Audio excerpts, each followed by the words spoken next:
Señor Dios y Padre nuestro que estás en los cielos, aquí estamos nuevamente agradecidos delante de ti. Hay fiesta hoy en el cielo, Señor, porque tu hija ha decidido entrar por esas puertas a las cuales tú les has abierto de par en par y dejarte a ti entrar en su corazón.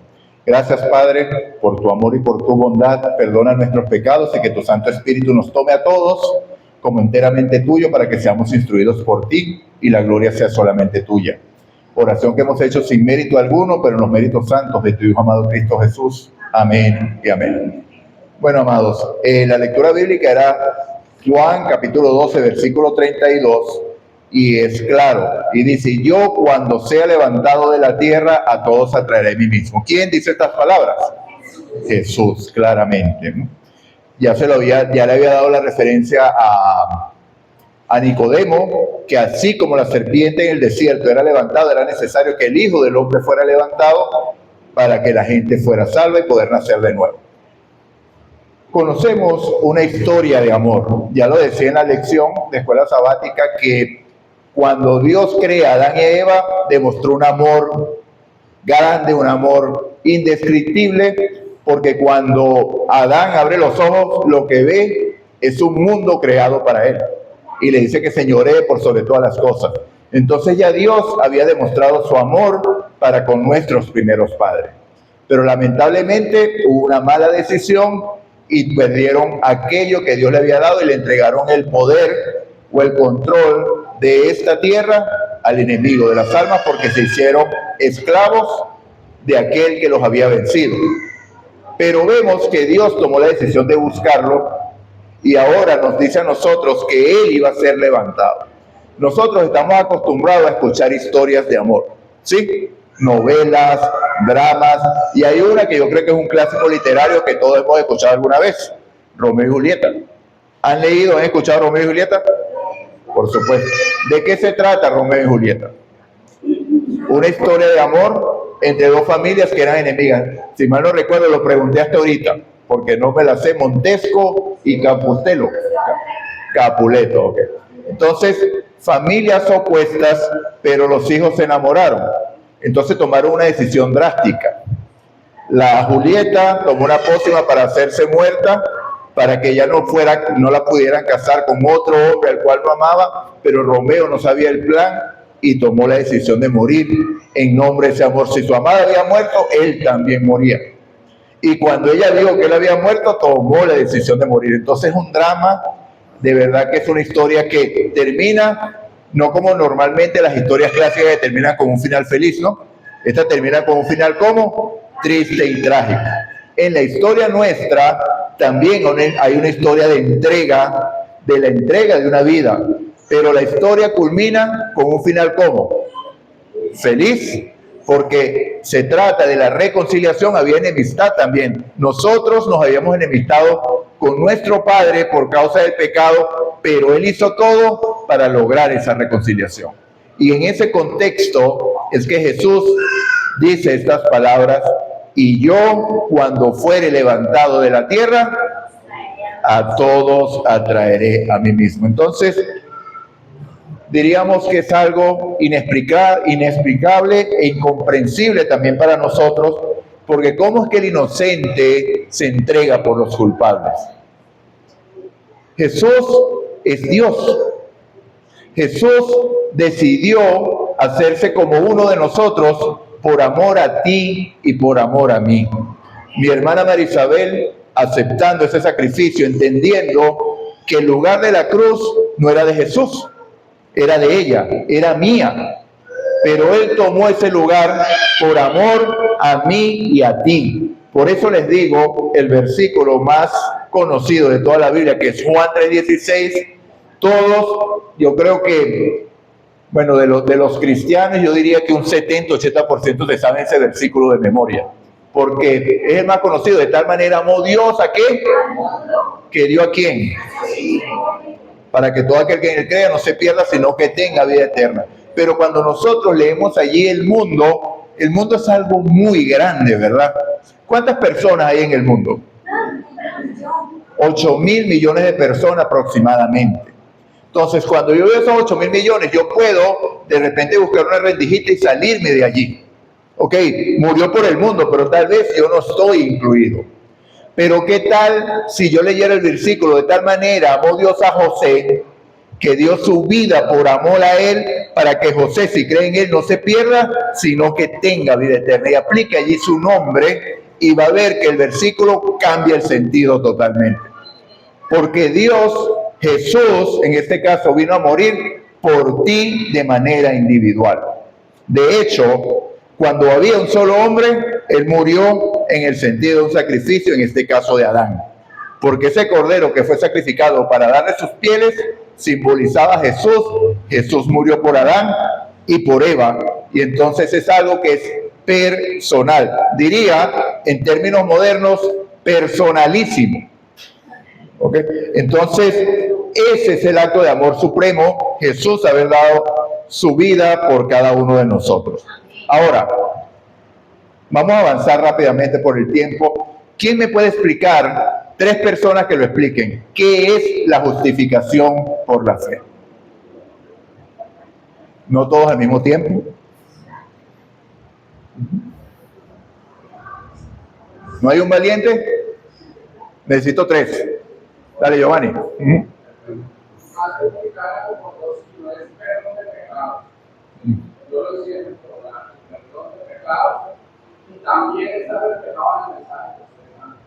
Ok, gloria a Dios. Gloria a Dios. ¿Algún otro? Por lo menos uno. No seamos 3, seamos 2. Adelante, Jay. Yes. Yo estaba condenada a muerte, ¿sí? Y porque vino un cordero que dio su vida por mí, en sustitución, ahora yo soy justa y soy destinada, porque acepté la muerte de ese cordero, a la vida eterna. Gloria a Dios. Exactamente. Entonces, es una obra que yo no podía hacer. Por eso es que es un regalo, por eso es que es por gracia. Somos justificados por gracia, por fe, por gracia, por medio de la fe. ¿Ok? Entonces, ¿cómo lo define la hermana White? Es la obra de Dios que abate en el polvo la gloria del hombre. ¿Qué es la gloria del hombre? Todo lo que yo pueda hacer. Si yo pudiera salvarme por mí mismo, entonces le diría a Dios, cosa que hacían los fariseos. Menos mal, hay una, creo que es en Lucas 10, que es la famosa oración del fariseo y el publicano, ¿no? Menos mal que no me hiciste como esa gente de ahí atrás. Yo diezmo, yo ofrendo. O sea, yo merezco la salvación. Eso no es justificación por la fe. Eso es justicia propia. Y en ese estado, nadie puede ser salvo. Porque estoy adjudicando la obra de Dios a mí. Algo que Él solamente puede hacer. Entonces, por eso la hermana White lo define tan detalladamente y tan sencillamente que todos lo podemos entender. Es la obra de Dios que abate en el polvo la gloria del hombre, que siempre está buscando gloria, a merced de aquella que decidió seguirnos, que quería glorificarse él también allá, y hace por el hombre lo que éste no puede hacer por sí mismo, que es ¿qué? Salvarse. Entonces solamente el sacrificio del cordero del justo por el injusto. Entonces es bien interesante. Ahora, ¿cómo recibimos esa gracia? ¿Cómo recibimos esa justificación? ¿Qué tenemos que hacer? Ok, creer. ¿Alguna obra que tengamos que hacer? Vamos a leer, Henrito, por favor, Mateo 10, versículos 7 y versículo 8. Esta es la primera comisión evangélica que le da a los 12 primeramente. Cuando vayáis, predicad diciendo, ¿qué es lo que decía Jesús que tenían que decir primero? El reino de los cielos se ha acercado. Y el versículo 8, la obra, sanar enfermos, resucitar muertos, limpiar leprosos, expulsar demonios, de gracia, ¿qué? ¿De cómo? De gracia. Entonces, aquello que nosotros recibimos, ¿qué debemos hacer? ¿Qué es lo que nos está pidiendo el Señor? Dadlo. Porque Jesús le dijo a la mujer samaritana, si tú supieras quién es el que te está pidiendo agua, le pidieras a él y él te daría agua que fluye de ti como un río de agua viva. Un río no se puede detener, amados. Es algo que fluye constantemente. Entonces, esa gracia que usted y yo recibimos, déla a los otros. Porque ¿qué pasa con el agua cuando se estanca? Ya no sirve para más nada. ¿Ok? Entonces vemos que el primer llamado es el reino de los cielos se ha acercado. Estamos preparando porque por ahí mi hermana Carolina me pasó unas predicaciones muy buenas sobre el reino de los cielos y debemos entender que el gobierno de Dios no es un gobierno democrático que nosotros elegimos. No, yo decido y yo voto por Dios y sigo a Dios. El gobierno de Dios es un rey y un rey manda. Un rey se obedece o sufrimos las consecuencias de la desobediencia al rey. Es sencillo, amados. Entonces estamos preparando eso porque es un tema bien profundo. Ahora vamos a ver cuáles eran las palabras de Jesús cuando también empezó la predicación. Vamos a ver qué es lo que dijo Jesús. Mateo 4, versículo 17.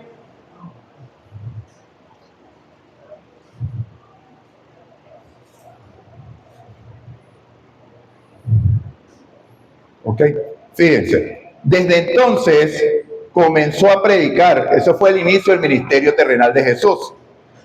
Comenzó Jesús a predicar y a decir: arrepentidos porque el reino de los cielos se ha acercado. Entonces, esa es parte de nuestra predicación, hacer entender a la gente que el reino de los cielos ya está aquí. Porque el reino de los cielos es un reino lleno de gracia, porque el rey atiende o no atiende a sus súbditos. ¿Cómo es el sistema de gobierno de un reino?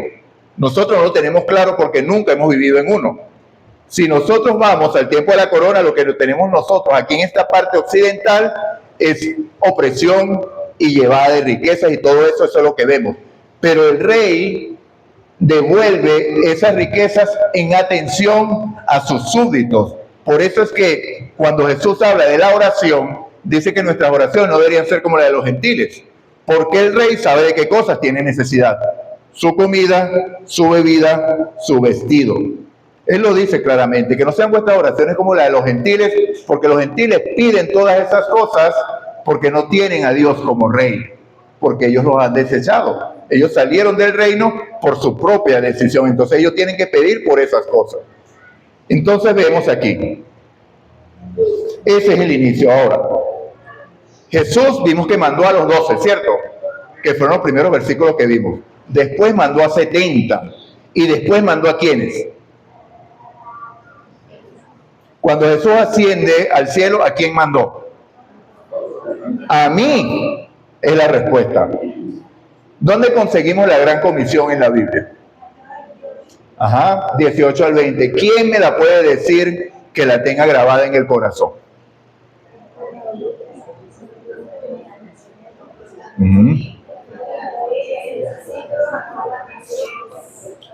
Ok, amén. Hay algo que debemos tener claro, las primeras palabras de Jesús. Toda potestad me ha sido dada, Mateo 28. Toda potestad me ha sido dada en el cielo y en la tierra. Es lo primero que dice Jesús. Cuando dice toda potestad, es todo el poder del cielo y la tierra. ¿Ok? Toda autoridad, ¿ok? Le ha sido dado. ¿Por qué? Porque a él le ha sido dado el reino. O sea, es el rey de reyes y señor de señores.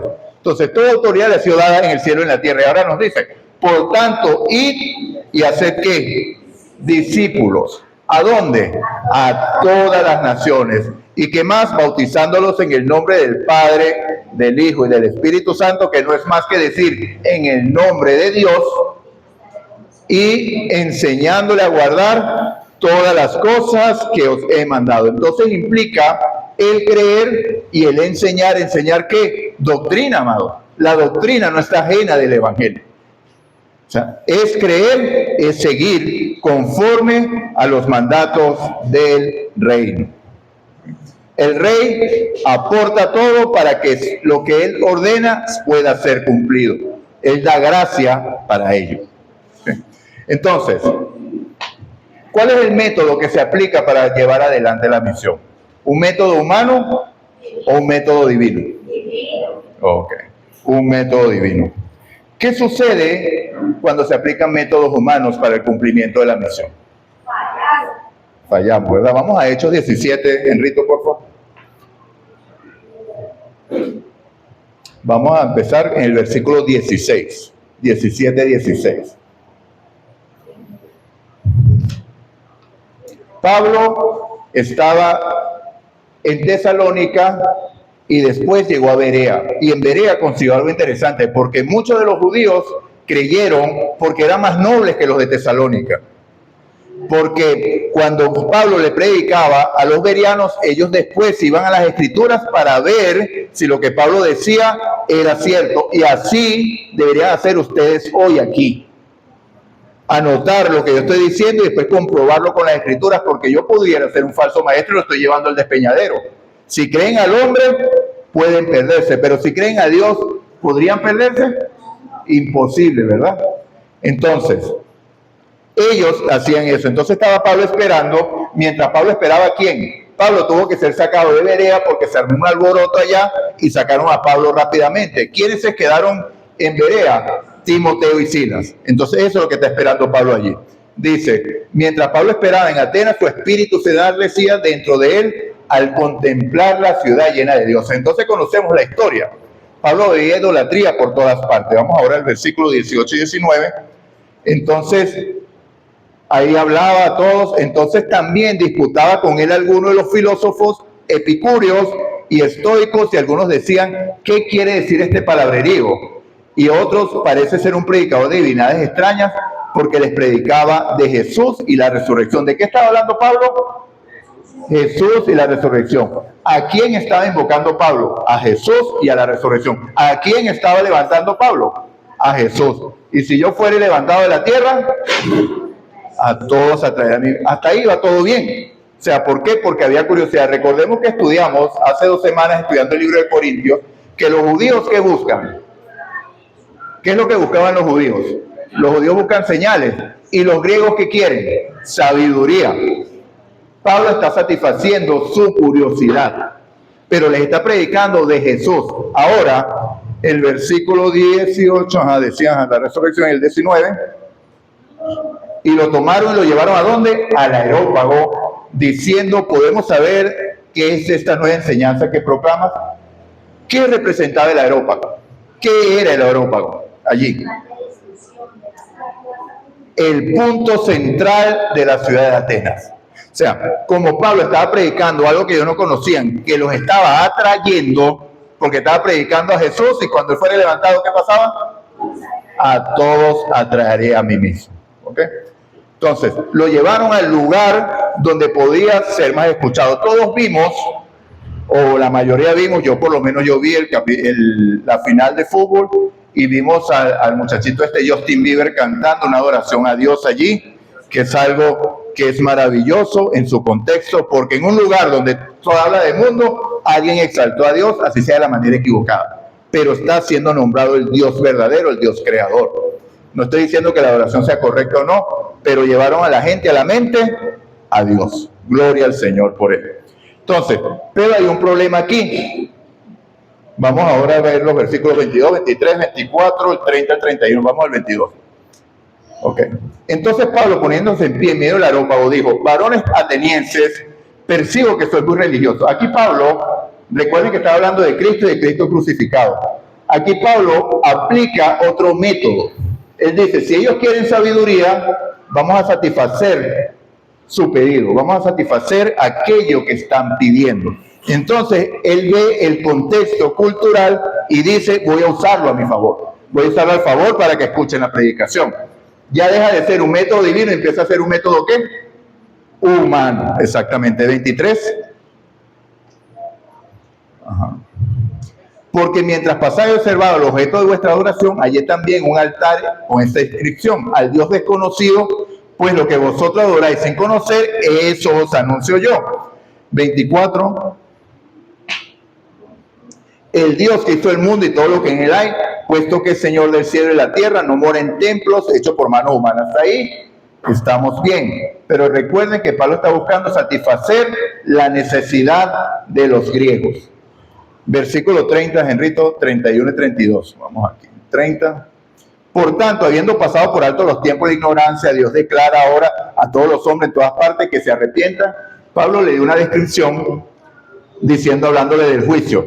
Por él ha establecido un día en el cual juzgará al mundo en justicia por medio de un hombre a quien ha designado, habiendo presentado pruebas a todos los hombres, al resucitarle de entre los muertos. Y el versículo 32, y cuando oyeron de la resurrección de los muertos, algunos se burlaban, pero otros dijeron, te escucharemos otra vez acerca de esto. Pablo les habló de Dios, pero Pablo dejó de seguir el método que Dios le había instruido para seguir un método de instrucción propia. Y entonces, ¿hubo resultados aquí o no hubo resultados? Vamos al 34.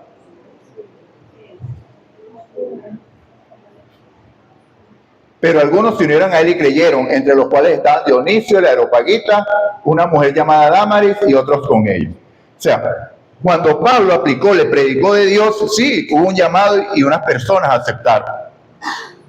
Pero, ¿ante quiénes estaba hablando Pablo? Ante prácticamente toda Atenas. Entonces, ¿el resultado fue abundante o el resultado fue pobre? Pobre. ¿Por qué? Por aplicar un método humano. ¿Por qué yo me atrevo a afirmar esto? Porque Pablo reconoció su error, y ya lo estamos estudiando ahora, porque cuando vemos que cuando llegó a Corintios, él se propuso, y lo vemos en 1 Corintios 2, 1 y 2, dale Henrito para que veas, dice que él ya no iba a aplicar más estrategia. A la iglesia de Dios está en Corinto, a los que han sido santificados en Cristo, Jesús, llamados a ser santos con todos los que en cualquier parte invocan el nombre de nuestro Señor Jesucristo, Señor de ellos y nuestro, el 2. Ajá. Este es el 2. Y el 1, bueno, ahí no dice por qué, no, era el 1 y el 2. Entonces lo que Pablo se propone es predicar a Cristo y a Cristo crucificado. Entonces, ¿qué es lo que está haciendo Pablo en Corintios? Levantando a Cristo para que todos sean atraídos a él. Entonces, ya en Corintios, Pablo está aplicando un método divino.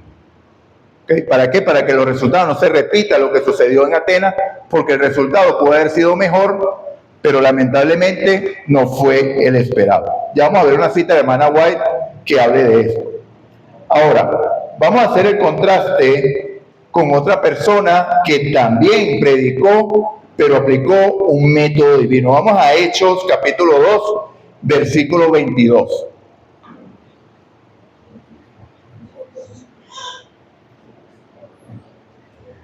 Este es Pedro hablando. Después que recibió ¿qué? ¿Qué pasó antes de esto? El Pentecostés. ¿Fueron llenos de qué? Del Espíritu Santo. Entonces Pedro, totalmente guiado por el Espíritu Santo, dice estas palabras. Varones israelitas, escuchad estas palabras. Jesús el Nazareno, varón confirmado por Dios entre vosotros con milagros, prodigios, señales que Dios hizo en medio de vosotros a través de él, tal como vosotros mismos sabéis, porque ellos habían estado en la crucifixión de Cristo. Adelante, Henrito, el siguiente. A este, entregado por el plan predeterminado y el previo conocimiento de Dios, clavasteis en una cruz por manos de impío y le matasteis. 24. A quien Dios resucitó poniendo fin a la agonía de la muerte, puesto que no era posible que él quedara bajo el dominio de ella. ¿Qué es lo que está diciendo Pedro aquí? ¿A quién está exaltando Pedro aquí? Está aplicando las palabras de Jesús, y si yo fuera levantado. Ok.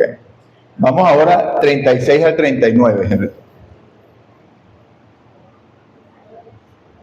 Sepa pues con certeza toda la casa de Israel que a este Jesús, a quien vosotros crucificasteis, Dios le ha hecho Señor y Cristo. Al oír esto, compungidos de corazón, dijeron a Pedro y a los demás apóstoles: hermanos, ¿qué haremos? 38. Pedro les dijo: arrepentíos y sed bautizados cada uno de vosotros en el nombre de Jesucristo para perdón de vuestros pecados y recibiréis el don del Espíritu Santo. 39. Porque la promesa es para vosotros y para vuestros hijos y para todos los que están, para tantos el Señor como Dios los llame. Ok, entonces para ver aquí. Y el 41 ahora. Entonces los que han recibido su palabra fueron bautizados y fueron añadidas aquel día como ¿cuántos? ¿Qué pasó en Atenas? ¿Cuántas conversiones hubo en Atenas? Unas pocas. ¿Cuántas conversiones hubo en Jerusalén? ¿Quién habló en Atenas? ¿Quién habló en Jerusalén? ¿A través de quién? Del Espíritu Santo. ¿Qué es lo que hace el Espíritu Santo? ¿Cuál es el método divino? Mostrar a la gente su condición. Eso no lo podemos obviar. Y vemos en la lección de evangelismo de Jesús, porque Jesús nos dio una lección de evangelismo. Voy a hacer un paréntesis aquí rapidito. Cuando leímos el versículo 39, decía que era sobre vuestros padres y sobre vuestros hijos, porque recuerden que cuando ellos crucificaron a Jesús, dijeron que su sangre caiga sobre nuestras cabezas y sobre la de nuestros hijos. Entonces Pedro les está dando gracia a ellos y a sus hijos para que salieran de esa condenación que los mismos padres habían causado a sus propios hijos. ¿Okay? Entonces veamos aquí. ¿Dónde estuvo la diferencia en los resultados? Método humano contra método divino. Poder del hombre, poder de Dios. Cristo fue levantado y a todos atrajo a sí mismo. Y después vemos que el crecimiento de la iglesia fue constante. Después fueron 5,000 y así fue creciendo hasta que el mismo Saulo fue convertido en Pablo, porque como Satanás vio que la cosa se estaba poniendo incontrolable, decidió empezar la persecución por dos motivos. Uno, porque la iglesia no estaba haciendo la comisión. Entonces, ¿qué levantó Dios? Persecución, porque Dios le dijo, me serán testigos en donde, en Jerusalén, pero debían quedarse allí, en Judea, en Samaria y hasta lo último de la tierra. Si no ha habido persecución, se quedaban concentrados en Jerusalén. Entonces, por eso el Señor actúa allí también. Ahora, hablando de la lección de evangelismo de Jesús, la conseguimos en Juan capítulo 4. Ese sí no está, pero bueno, vamos a parafrasearlo. Es el encuentro con la mujer samaritana. Así como con Adán, Jesús dice, es necesario ir a Samaria. Voy a buscar a alguien que está sufriendo en Samaria, a alguien que está anhelando perdón en Samaria. Y Jesús se acercó y tomó la iniciativa. ¿Le iba a hablar esa mujer a Jesús? ¿La samaritana? ¿Por qué? No se trataban. Y aparte, el contexto cultural era que una mujer y un hombre solos no podían dirigirse a la palabra. Pero Jesús rompe todo paradigma, toda tradición humana y llega a donde la persona necesita. Lo mismo que hizo con Adán, porque necesitaba darle la salvación a esta mujer. Entabla la conversación, le ofrece su gracia. El río de agua viva le satisface su necesidad más urgente, porque ella pensaba que era agua, esta agua que estoy tomando yo, pero necesitaba era agua de vida que saltara para vida eterna. Y cuando él capta la atención de la mujer, ¿qué es lo que le dice a la mujer? Anda y busca a quién. ¿Cómo quedaría la mujer allí? Ahí respondió, ahí se acabó la sonrisa.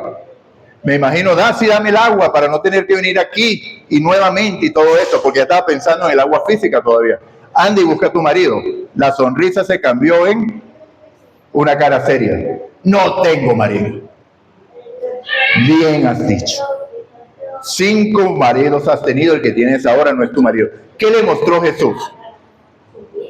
Su pecado.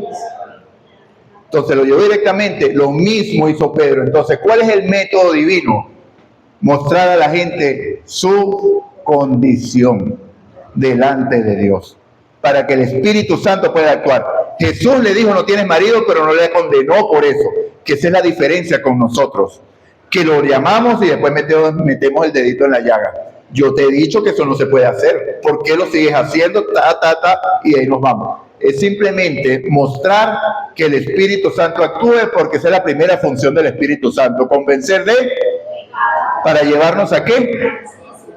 Al arrepentimiento, a la necesidad de un Salvador, a la necesidad de Jesús, a la necesidad de aquel que fue levantado para traernos a nosotros mismos. Vamos a ver, Henrito, ya puedes poner las imágenes, la primera imagen, para que veamos la diferencia y cómo la hermana Guay lo definió. Dice, cuando actuemos conforme al carácter de Cristo. El carácter de Cristo, ¿cómo era? Bondadoso. Jesús andaba por todas las aldeas predicando, sanando toda enfermedad y toda dolencia del pueblo. O sea, el trabajo de Jesús era integral. Entonces vamos a ver si lo logramos poner allí. Ok, dice, Testimonios para la Iglesia, tomo 9, página 152. Si nos humillamos delante de Dios, ¿por qué el primer paso es humillarnos delante de Dios? ¿Qué significa eso? El que quiera venir en pos de mí, niéguese a sí mismo. Renunciar a ese yo, porque el yo quiere humillarse, mis amados, o el yo quiere exaltarse. Entonces, si nos humillamos delante de Dios, que fue lo que hizo Pablo en Atenas. Ellos eran sabios, él quiso aplicar la sabiduría a los sabios. Y por eso el resultado no fue el mismo. Por eso que después decide, voy a predicar de Cristo y Cristo crucificado. El yo, que ni se asome por allí.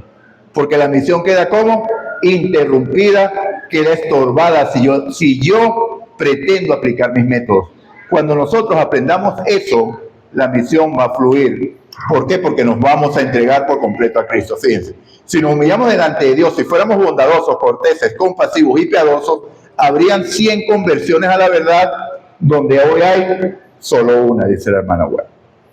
¿Okay? Entonces, es esencial, y para profundizar en esto, pueden leer hoy, ahorita en la tarde, Isaías 58, para que vean cómo promete Dios hacerlo en nosotros. Ahora, acabamos de ver la misión global. Como misión global, toda iglesia nace para predicar ¿qué? El Evangelio. ¿A quién?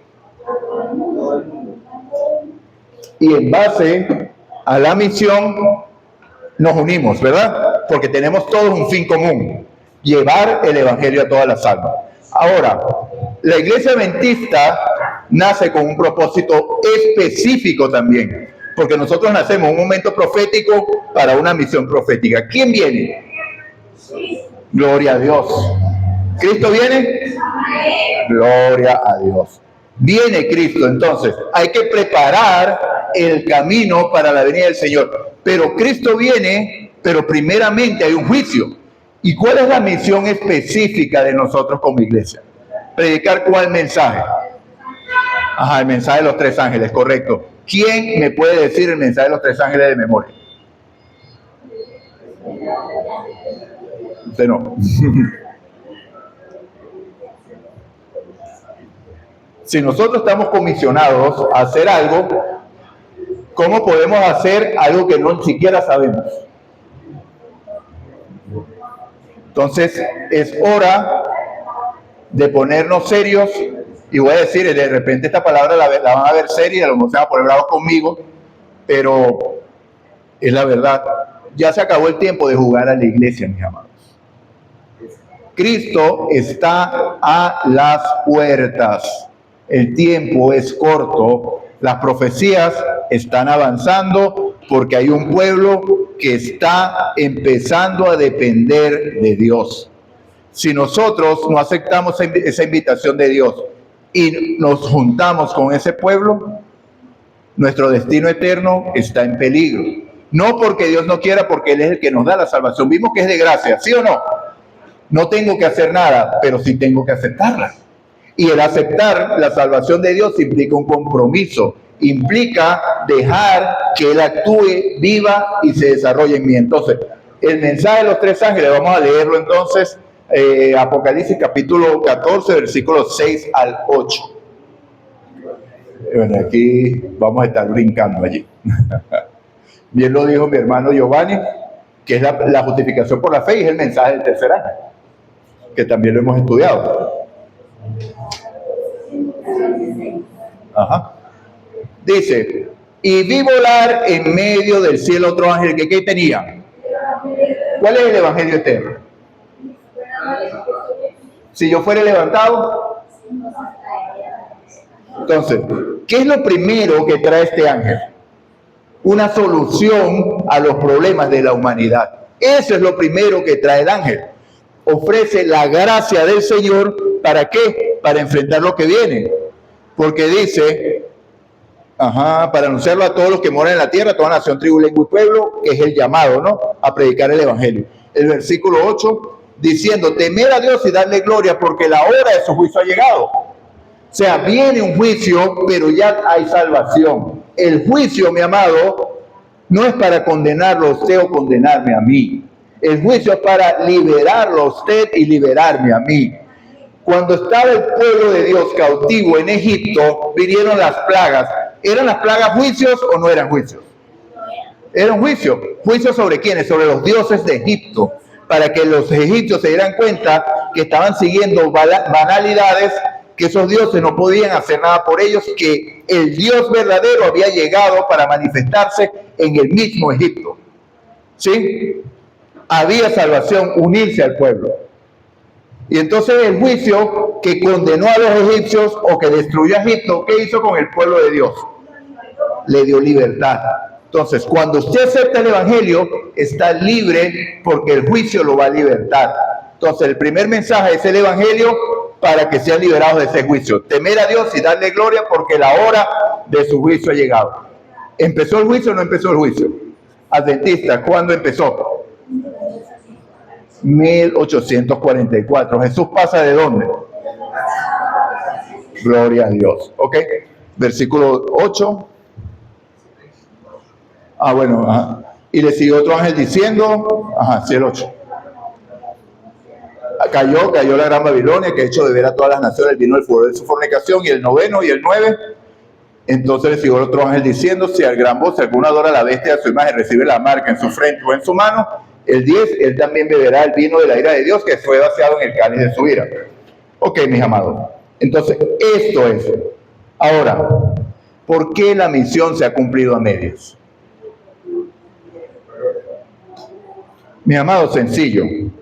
Métodos humanos y no dependencia de Dios. Es lo primero. Debemos reconocerlo. O sea, porque si no reconocemos, Dios no va a poder hacer correcciones. Falta de compromiso de parte nuestra. Okay. Es una realidad. Recuerden lo que describió la hermana White. Si nos humillamos, eso es parte de la humillación que debemos hacer. Y la tercera cosa es que hemos llenado a la iglesia de miembros y no de discípulos. O sea, ¿qué es un discípulo? Una persona comprometida en la misión de Dios. ¿Qué es un miembro? Una persona que viene aquí, se sienta de 10:30 a 12, ya se fue y ya participó en lo de la iglesia por la semana. Eso no es un discípulo. No es bautizar por bautizar, es bautizar para que se involucre en la misión. Entonces, mis amados, debemos reconocer, porque nosotros somos la iglesia de Odisea y creemos que somos ricos y que no tenemos necesidad de nada. Pero el diagnóstico del Señor es que no sabemos que somos pobres, ciegos y desnudos, pero Él nos da la solución. El Señor nos trae una reprensión para nosotros hoy. Vamos a Hebreos capítulo 5.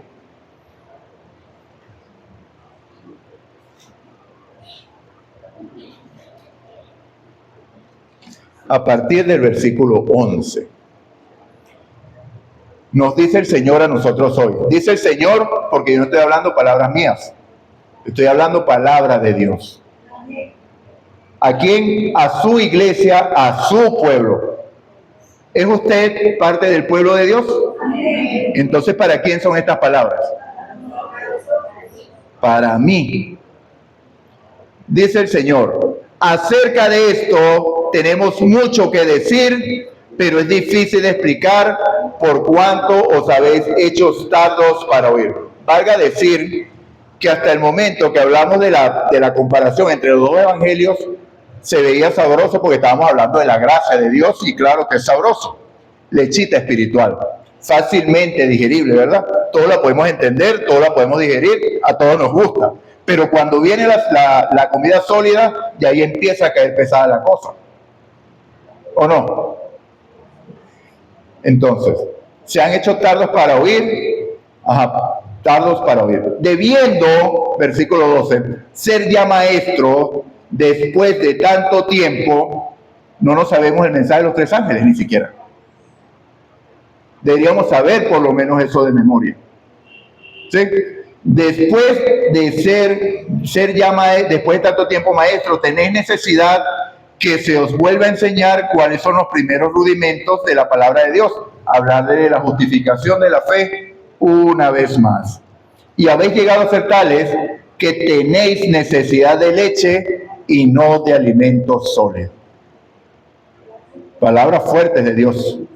Y esto dice, advertencia contra la apostasía.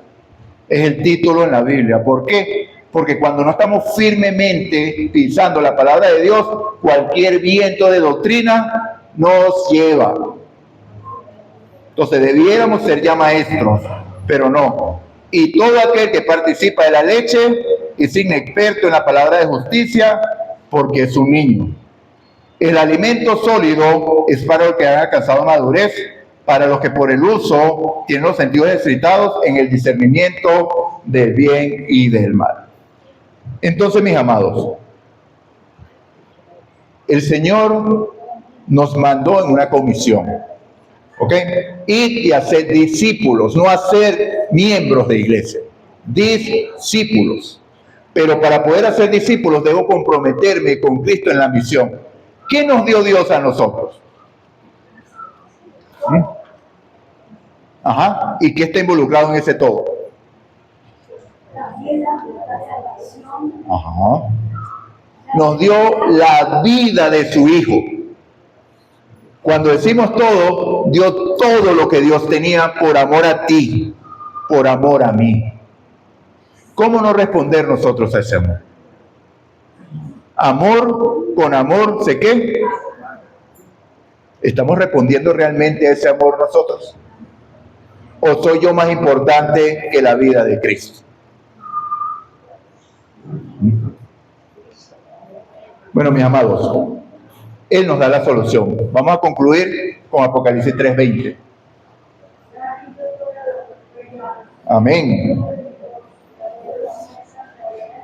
El problema que hemos tenido todo este tiempo es que el yo es el que ha estado mandando. Ese es el problema. Entonces, el Señor nos hace un llamado de amor, porque antes de este versículo el Señor dice que al que ama, reprende. Por eso es que también en la Biblia está incluido Hebreos 5, versículo 11 al 14. Porque el Señor tiene que corregirnos en algunas oportunidades por amor a nosotros. Todo padre corrige a su hijo, ¿o no? O nosotros vemos que el hijo actúa como quiere y lo deja yendo para que se caiga por el despeñadero. Entonces, el Señor nos llama y nos da la solución. Jesús está tocando a nuestra puerta el día de hoy. A la puerta de su corazón. Porque hasta el momento yo he actuado en el yo y hablo por mí. Hablo por mí, no hablo por usted. Por tanto, dejemos que Jesús entre en nuestro corazón y Él solucione lo que tenga que solucionar. Tengamos una relación íntima con Él, porque a eso se refiere la cena. ¿Con quién cena usted? ¿Con un desconocido o con su familia y amigos? El momento de la cena es un lugar íntimo, porque la cena generalmente se hace antes de ir a descansar. Ese es el contexto en la época esta, y debería ser el contexto de nosotros hoy también. El momento de la cena es un momento de intimidad. Por eso que el Señor dice: entraré a ustedes, cenaré con ustedes y ustedes conmigo. Abrámosle la puerta a Jesús. Recordemos que si Jesús es levantado, ¿qué sucede? Exactamente. Prediquemos a Jesús y a Cristo crucificado. Debemos seguir, podemos atender los llamados y debemos atender los llamados, porque tenemos una iglesia organizada, pero pendiente de los métodos de Cristo. Entonces pon la última imagen allí para que veamos el método de Cristo en el ministerio de curación. El ministerio de curación, capítulo 9, página 102. Solo el método de ¿quién? De Cristo. Si lo quiere entender mejor, lea los evangelios y especialmente Juan capítulo 4. Ese es el método de Cristo de manera directa, porque Jesús nos está dando una lección de evangelismo práctico. Llegar a las personas, no esperar a que ellos lleguen a nosotros. A donde tenga que pasar. ¿Era Samaria un lugar hostil para los judíos? ¿Y qué hizo Jesús? Llegó hasta allí. Por eso los invito hoy a que nosotros vayamos a un lugar que es hostil para nosotros hoy, allá en la galería. Ahí esa gente están entregadas y esclavizadas bajo el poder de Satanás. Una vez Jeffer y yo fuimos a atender un llamado, allá hay una pensión, enfrente donde repartimos la comida. Mis amados, entrar allí es entrar a las puertas de un lugar dominado por Satanás, porque el ambiente se volvió pesado. Pero sin embargo, Dios en su misericordia nos protegió, entramos y salimos. Así cada vez que entramos a estos lugares, estamos en un lugar hostil, haciendo el llamado de ¿quién? ¿El método de quién? De Cristo. El método de Cristo será el que dará éxito para llegar a la gente. El Salvador se mezclaba como los hombres. Yo le puse, les hacía bien, porque la traducción, la que está originalmente dice, llegaba a las personas como quien quería hacer el bien. Y Jesús no llegaba como quien quería hacer el bien. Jesús llegaba a hacer el bien. ¿Okay? Les hacía el bien, se mezclaba con los hombres, le mostraba simpatía, atendía sus necesidades, se ganaba su confianza y después le decía, gloria a Dios. Este es el método divino. Llegar a donde están las personas, hablarles de Jesús, predicarles de Jesús, pero por sobre todas las cosas, que vean a Jesús en usted. La bondad, no el juicio, el bienestar. Y entonces, cuando eso sea una realidad, donde hoy hay una conversión, ¿cuántas habrán? Cientos, miles, ¿okay? Porque se aplicará el método de eso. Culmino con una bendición para el pueblo, para nosotros, para mí, para ti. Hebreos capítulo 13, versículos 20 y 21. Que el Dios de paz, que resucitó de los muertos a nuestro Señor Jesucristo, el gran pastor de las ovejas, por la sangre del pacto eterno, os haga aptos en toda buena obra, para que hagáis su voluntad, haciéndole en vosotros lo que es agradable delante de Él, por Jesucristo, al cual sea la gloria por los siglos de los siglos. Amén. Dios nos bendiga, Dios nos guarde.